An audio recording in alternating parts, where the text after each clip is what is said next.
musíme povedať, že sme k tomu pristupovali s obrovským rešpektom, lebo nie sme špecialisti na pamiatky, aj keď manžel končil diplomovou prácou Považský hrad. Ale vlastne vzhľadom na to, tak sme považovali za potrebné vlastne urobiť také širšie kolokvium ľudí, ktorí tomu rozumejú, možno z hľadiska tých analýz a tých vecí, možno trošku viac ako my, aby sme sa snažili do toho vniesť ten architektonický koncept.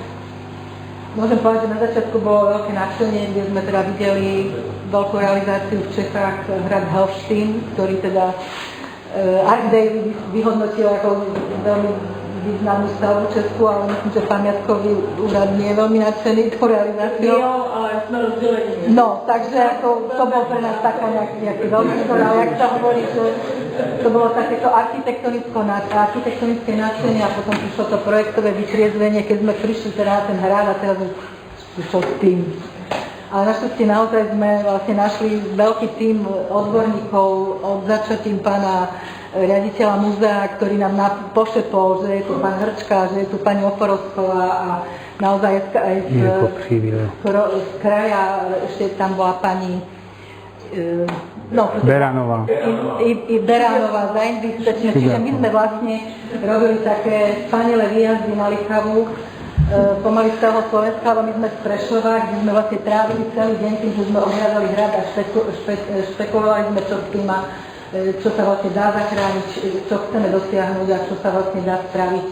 My sme následne potom vlastne asi rok a pol pracovali na projekte, kde sme najprv urobili projekt pre územné rozhodnutie, kde sme tiež objavili plno problémov od toho, že nebola elektrická prípojka na hrady, kde boli ešte problémové majetkové pomery, kde jedna teraz tých bašt nebola ani na pozemku Žilinského samosprávneho kraja, takže práve tá studničná bašta, čiže to boli také tie problémy, som povedala, také administratívne, ale hlavný zámer, čo my sme videli ako architekti, keď sme tam prišli, že vlastne prístupniť hlavne teda ten Horný hrad a urobiť trošičku pravdivejšiu tú históriu toho hradu a preto sme trošku možno aj odvážne išli na to, že keď sme zistili, že teda naozaj tie stropy a tie zásahy brutalistické, teda akože síce nemáme brutalistickú architektúru na Slovensku veľmi, ale zrovna na hrade sme ju nečakali, takže sme sa rozhodli dosť odvážne, aj keď najprv to bolo také, že budeme tie stropy zachraňovať,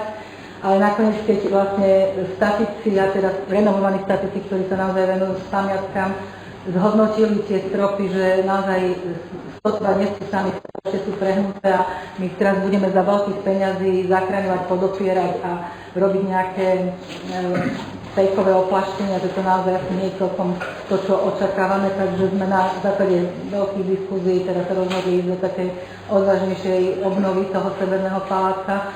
No a popri tom ešte teraz sme zo pár tých stavebných objektov, lebo vlastne každá tá jedna časť hradu je ako stavebný objekt, tak videli sme v nich ešte nejakú takú ukážky takého pravdivejšej histórie. Takže zo pár tých ešte objektov sme sa snažili dostať trošku do iného výrazu. Čiže ale o tom asi teda manžela kolega, teda, ktorý vlastne vám teraz prezentuje asi, že čo sme tam spáchali. Ja ešte doplním svoju manželku, že aké jednoduché je projektovať, keď máte za sebou takýto tým, čo už bol spomenutý, lebo bez nich by sme sa nepohli, to bude na rovinu, lebo niektoré veci sme nevedeli, ako na to ísť, nevedeli sme, ako s nimi narábať, nevedeli sme proste ich vyhodnotiť. To bolo veľmi náročné. Je pravda, že nám tento tým veľmi pomohol. A keď sa vrátim naspäť k tomu hradu, dnes už taká téma, tuším, padla, že čo sa týka majetkoprávneho vysporiadania toho objektu, hradu, tak tá červená, alebo tá hnedo-červená čiara, to je vlastne kataster. To je kataster, to znamená, že tá EZO-32, tá už niekoľkokrát spomenutá, tá studňová bašta je mimo toho katastra, to je celkom vzájomná situácia.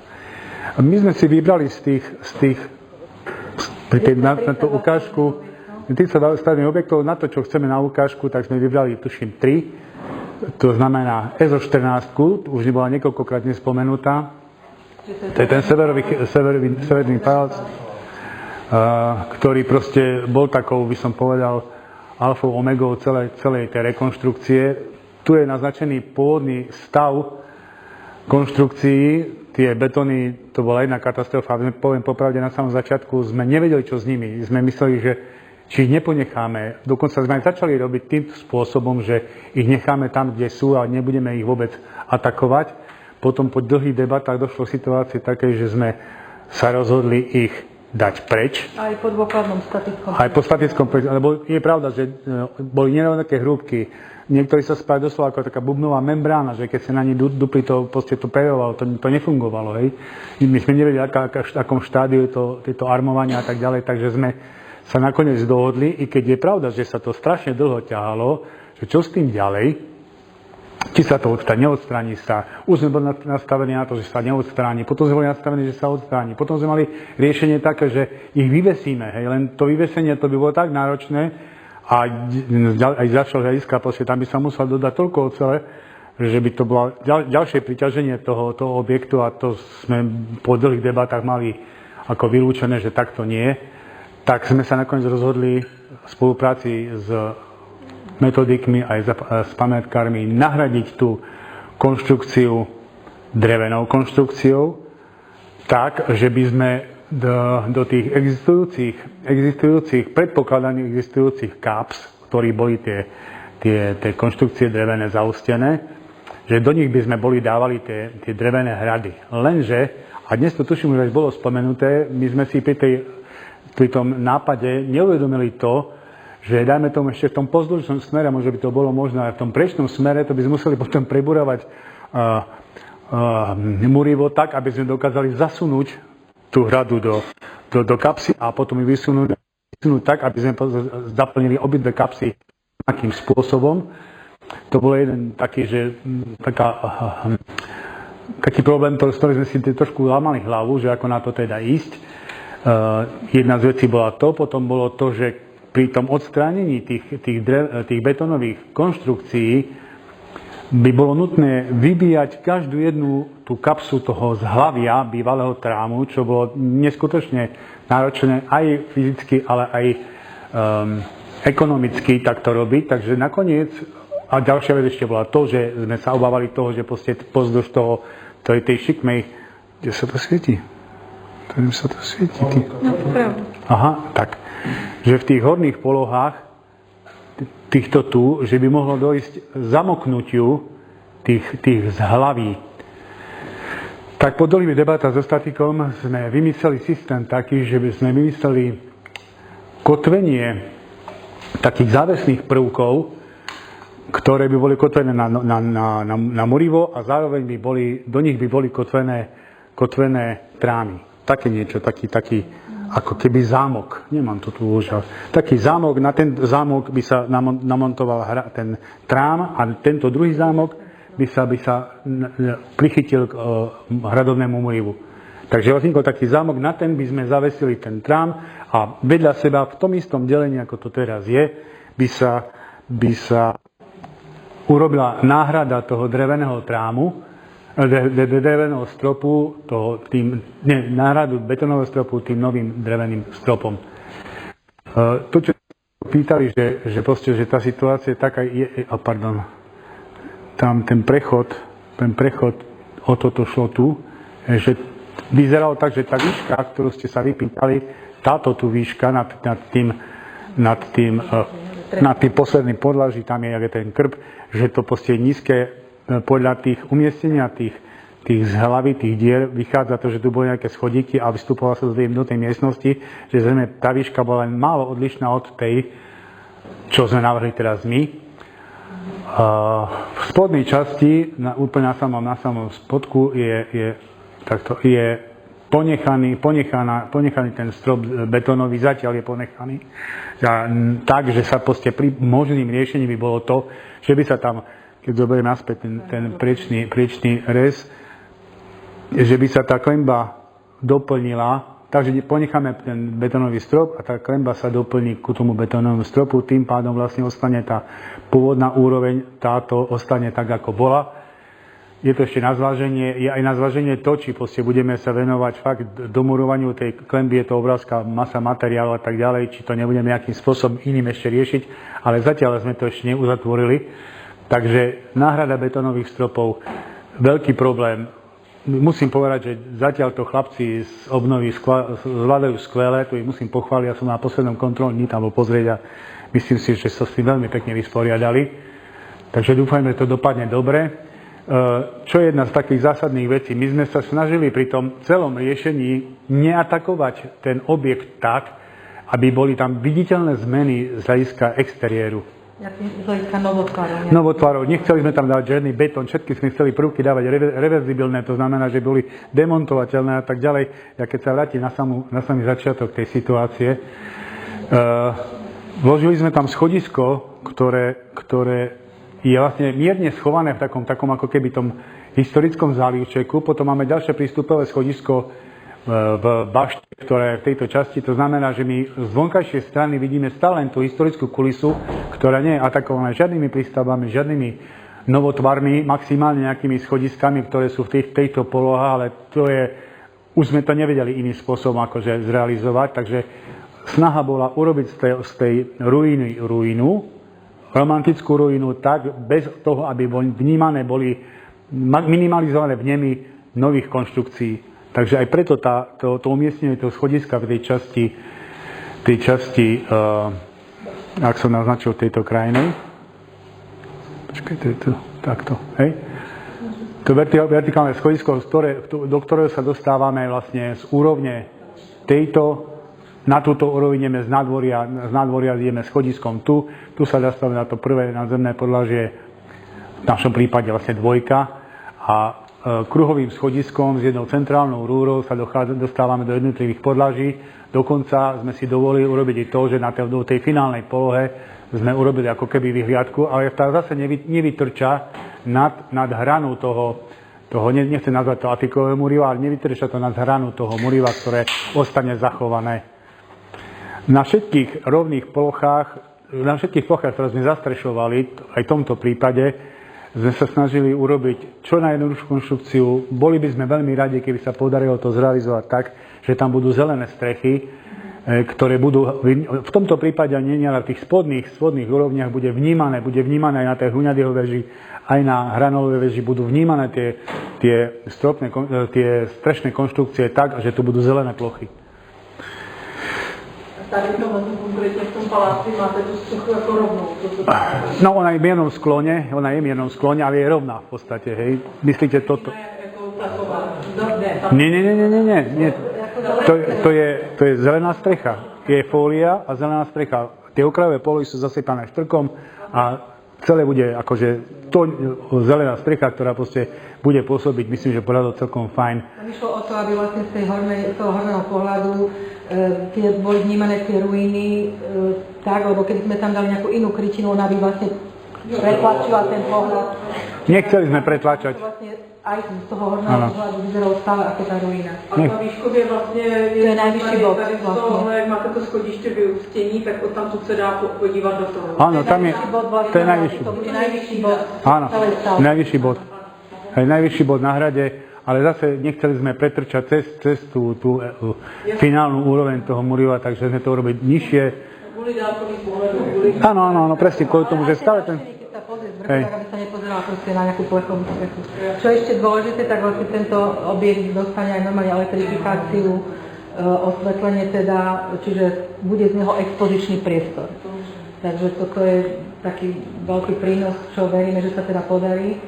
Tiež to nebolo jednoduché, lebo vlastne elektrická prípojka na hrade nebola vôbec, čiže tá sa musela vybudovať úplne z dediny, bolo to veľmi náročné, čiže už len to vysporiadať pozemky, aby sa vôbec mohla elektrická prípojka postaviť, bol problém, lebo to sú lesy SR a to je proste štát v štáte, takže tam sa za našej éry asi 5 riaditeľov vymenilo, takže to pán Přibyl chudák im riešil, kým jednať vôbec a ako jednať, takže už hrozilo, že naťahne kábel sám. Áno. No a to ešte... Můžete to zdivu nad tou střechou, tam teda zůstává jako klasická jako zřízení na to obrané patro je bez.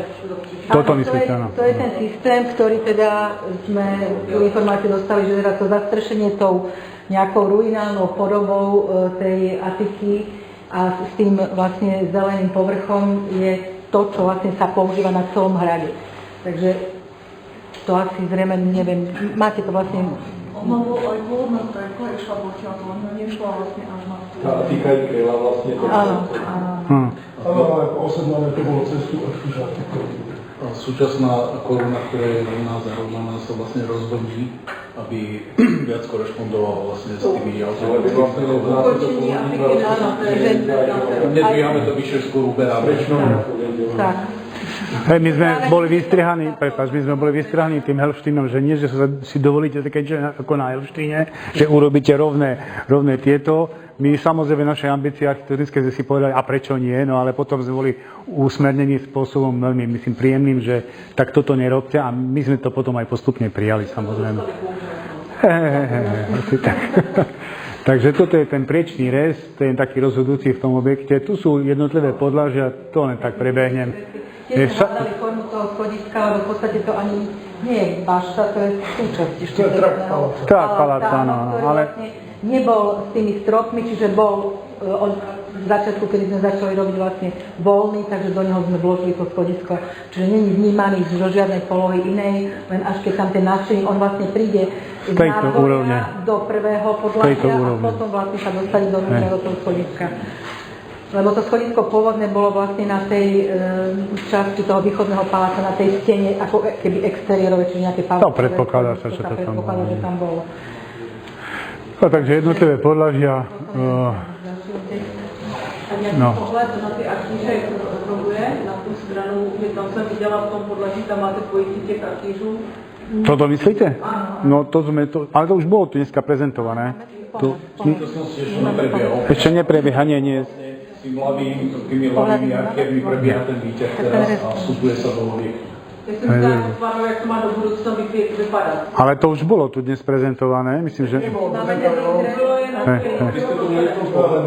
Áno.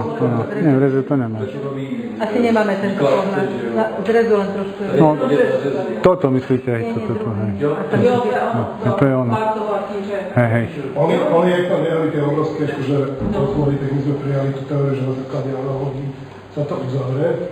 Ten centrálny otvor v mieste, kde bolo to okno, sa urobí taký jemne zhrubatý okraj, aby to nebolo definované, že tento a s miernym ustúpením je tam vložená drevená náznaková konstrukcia, ale drevená. Ale hrubohmotné členenie, že okno so stredovým, čo je ako tak akože na základe analógií, že niečo takéto. Podľa všetkých tých artierov vieme, že z najväčšou pravdou stopne rozhoduje okno, že len jednoduché nie, že providíme, čiže takto sme k tomu dostali. A tie ostine vlastne nepreberajú profiláciu tých kamení, že je to iba také utilitárne formy. Super. Je pravda, že páni nám veľmi pomohli, čo sa týka tých okenných otvorov, lebo na tej dostavbe, čo padla, potom sa tých 70. rokov dostávala, tak tam boli tie otvory úplne halabala urobené, bez nejakej logiky, bez nejakého, by som povedal, ani výškového, šírkového rozmedzia, tak tam nám bol veľmi nevedeli sme si s tým poradiť proste ako na to, ale nakoniec myslím, že dopadlo dobre a verím, že aj ten finálne, že bude výborné. No, tu teraz vidno tú strechu, že ak to nie je celkom tá strecha nie je celkom aktuálna tvarovo, ale v podstate je to to. Hej? No. Když budu těm budorisům, tam jsem viděl ty průvlaky, ty jsou taky dřevěné, plánované. Áno, všetko je drevené. Budované obrovské plány. Myslíte mešternice? No, tie prívlaky. Tieto? Hej. Tí majú tuším 27? Nie, z hlavy. 20, no množí kolo 30, hej. Málo? Ale to nie je veľký trakt, keď zoberiete, že to má neviem čo. Myslím, že 5 metrov, tam nie je tam kota niekde. My se připravili, že to je podle těch... 8 metrov. Ale ono, tie mešternice len pomáhali, hej, alebo tie prívlaky teda akože nemali za úlohu preniesť celú tú hmotnosť, v podstate len pomáhali proti prievi. No. Lebo oni právě v tom podaném skoro ty jako nemají vlastní vlastnost. Majú. Oni sú tak, ale majú takú hustotu a zároveň sú zaklopené pomerne hrubými zaklopovými doskami do drážky. Jako Petrofil, jo? Áno. Pôsobia. Ale rátal to je statik, tak môžeme mu to. Ale je to vlastne v tom pôvodnom riešení, tam sa našli vlastne tie otlačky. Áno, takto to bolo. A keď to zvrátím naspäť do toho rezu.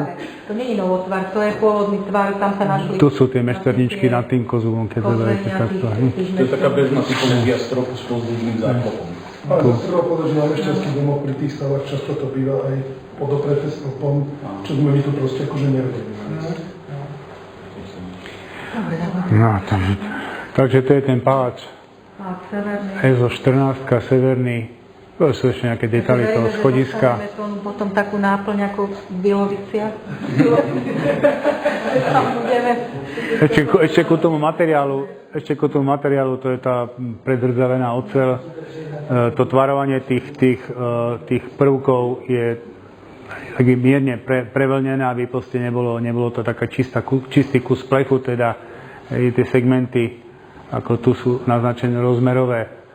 Takže takto výplň sme dávali sieť, oceľovú sieť, aj kvôli tomu, nechceli sme tam dávať nejaké prvky z vyslice a tak ďalej, lebo tá sieť je priehradná, neatakuje výzor.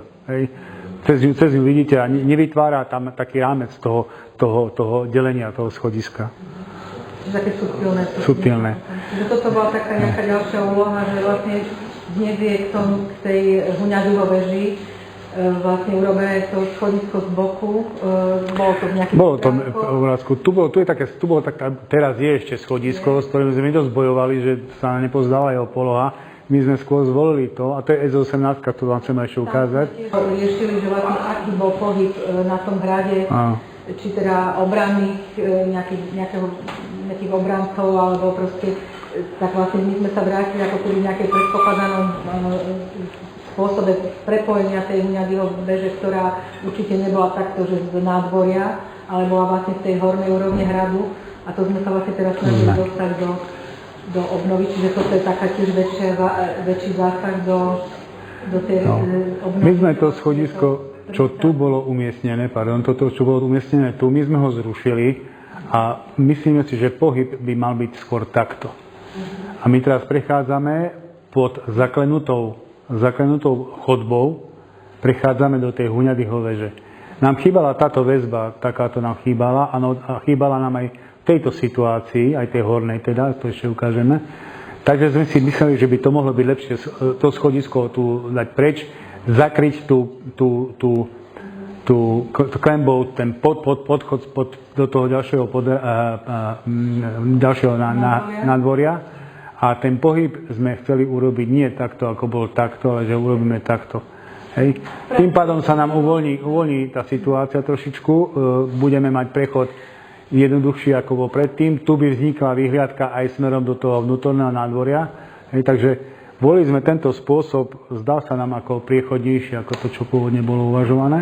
Pravdivejšie. Aj také pravdivejšie.